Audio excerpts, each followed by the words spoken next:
Good morning, friends. Today, I want to talk to you about how do you find a septic tank? It's always the question I get asked for, and people will actually go out of their way to hire us to find where the septic tank's at. So I want to give you a couple things to think about and to look for when you're trying to find your septic system and ways to help it to where in the future, you're not struggling to find it. Let's get into it. So, septic systems. That's how most houses that aren't connected to a public municipal water supply or sewer system are going to actually address their water use, right? You got to get rid of the wastewater somehow. But every time you flush a toilet, where does it go? In our area, generally, you'll see that there's going to be a large concrete tank, right? Generally, they'll be square or rectangular, and they're usually 10 by 5. Our modern code requires that it's a 2-chamber tank with the manhole riser on the front and on the back accessible at grade. So finding a modern septic system, super easy. It's those giant green lids or the concrete lids that are sitting in the middle of your yard, right? But back in the 50s and 60s, that wasn't the rule. So you'd have a lot of houses that would just have the lids on the tank covered with dirt. And now you got to figure out where would this stupid thing be. So a lot of people will generally keep it within, some kind of weird bush or garden. You will look for things that just kind of seem out of place.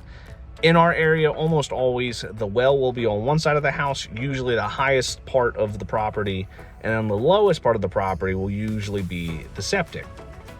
So finding a well generally 9 out of 10 times is much easier to find than a septic. So once you find where the well's at, go to the opposite side of the house, right? So like the property I was at this morning, the well's on the right side of the home. So you walk to the left side of the home, boom, there's the septic tank, right? Clear as day. Now this particular property had access at grade, so it was pretty straightforward and easy to find.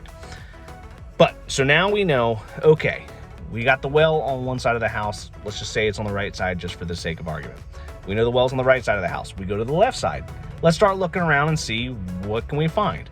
First thing we're going to look for, discoloration in the grass, right? If you have a septic system that's not super deep, it's going to have some discoloration, whether it be slightly darker green or slightly browner green, where like the grass is dying.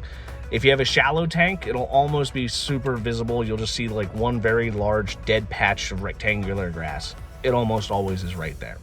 You don't get lucky all the time and see that happen though. So let's start talking about some other ways. So you got the discoloration in the grass as your first option. Second option is going to be, well, do I see any kind of settling? Do I see that the grass around the presumed tank locations settled in any way? Do I see any kind of ditches or anything like that?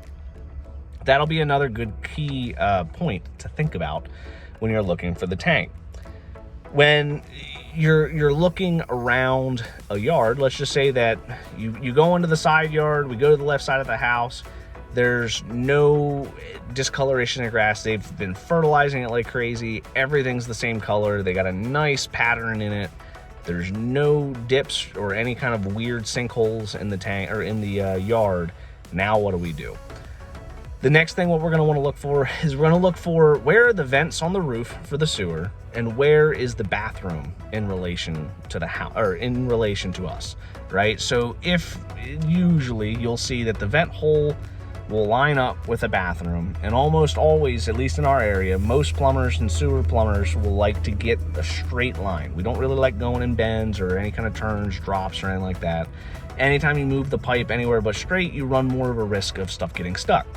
So you find the vent, all right, you find the bathroom. Now, you know, okay, so our minimum setback is 10 foot from the foundation. So what you can do is you can say, all right, I'm gonna put my back to the bathroom, and I'm gonna go forward with a metal detector. Maybe you don't have a metal detector, that's okay, use a probe, some kind of metal rod, and you can just start poking around in the grass until you hit the concrete tank. Generally in our area, you'll find the tank is going to be within 20 to 40 foot of the actual foundation. Every now and again, as every house is, there's always a million variations that you'll find out there.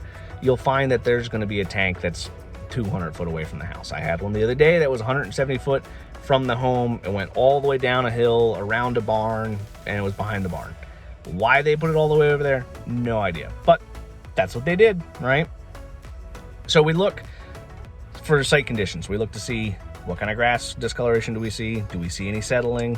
And then finally, where's the vents in the bathroom? If we're still not finding it, the next thing that we're going to want to do is look for things that are out of place, right? So we're going to look for, let's say, lawn ornaments, right? You see this weird fake rock sitting in the middle of the yard, or there's nothing else around it. It's probably underneath of that. Maybe you see a bird bath. Maybe you see some kind of weird patio looking thing, or you see a garden of sorts, right? People put gardens around septic systems all the time. So if you just see a random bush with a bunch of different little flowers smack dab center of the middle of the yard, no other real bushes or nothing else on the property that looks like it, it's probably going to be over there, right? So in our area, these older systems generally would be about 2 foot or less in depth. They would usually keep it within a reasonable digging depth so we could dig to it by hand. A modern septic system, let's just say that they buried the concrete lid, just poking around, it'll only be a few inches below the surface, and usually you can find it. If you're struggling to find it after all of that, there's still 2 more ways that you can find it. The first way is to request the county records and see if hopefully whoever submitted the paperwork for the county actually did a good job marking where they put stuff, right? So in our county, you're required to draw the county a scale drawing of the system and actually say, okay, I've got the back of the house, it's 20 foot from that corner, 30 foot from this corner, and it's dead center and where those 2 points converge. And then you're supposed to also draw out how much distance are the pipes beyond the tank and into the drain lines, so that way you can physically walk out whatever that distance is, right? The other way that's a little bit more complicated for a homeowner to do is going to be to get a locator of some sorts, right? So they have flushable ones that you can flush down the toilet, use a little wand to pick up, or you can go to a rent-a-center and get one of those cameras that have a radio on it, and you can use the locator as well.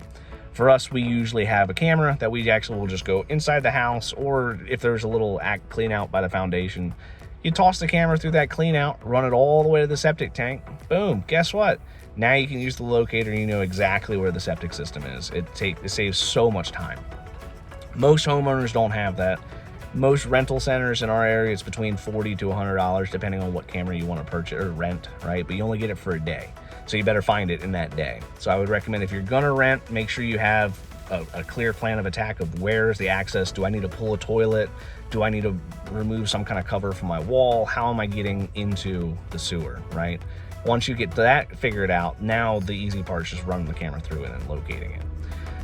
If you're still struggling, the next step would be to contact a local professional, and then they can usually figure it out, whether it be using the same tricks and tactics that I just described, but having more experience than you, right?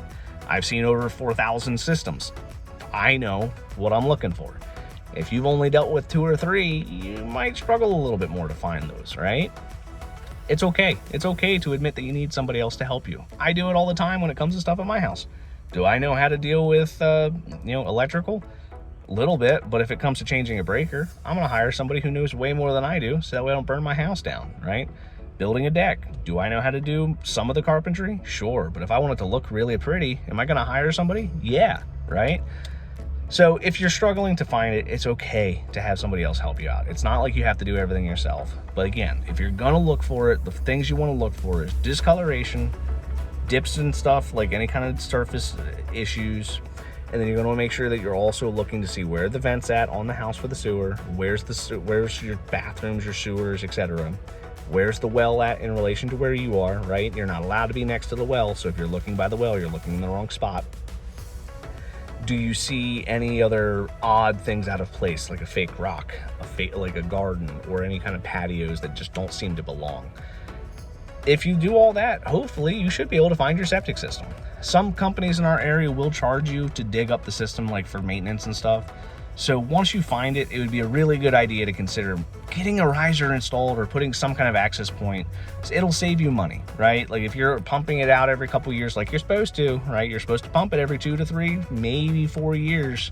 I wouldn't go past 5, but you're supposed to pump it. So if you're not pumping it regularly and you have no idea where it is, well, when you do go to pump it, now the guy's got to dig the hole, which they don't want to do. That's a lot of work. And they got to pump out a thick septic system, which is going to take them more time. So where a normal pump should take maybe 20 minutes, 30 minutes to pump out a tank, now they're spending an hour, 2 hours. Someone's got to pay for that, right? And if you're going to make them have to spend that time doing it, and you get to be the one to pay that bill. And to me, that's a waste of money, right? I hope that this helps you guys get a little bit more clarity on how to find a septic system. If you enjoy content like this, I have more videos posted every day on the World Well and Septic. Please feel free to go hit that likes button and subscribe. I have more videos posted every day. If you have any questions or any topics you want me to cover, please go ahead and leave those below. I try to get back to everybody as quick as I can. Till next time.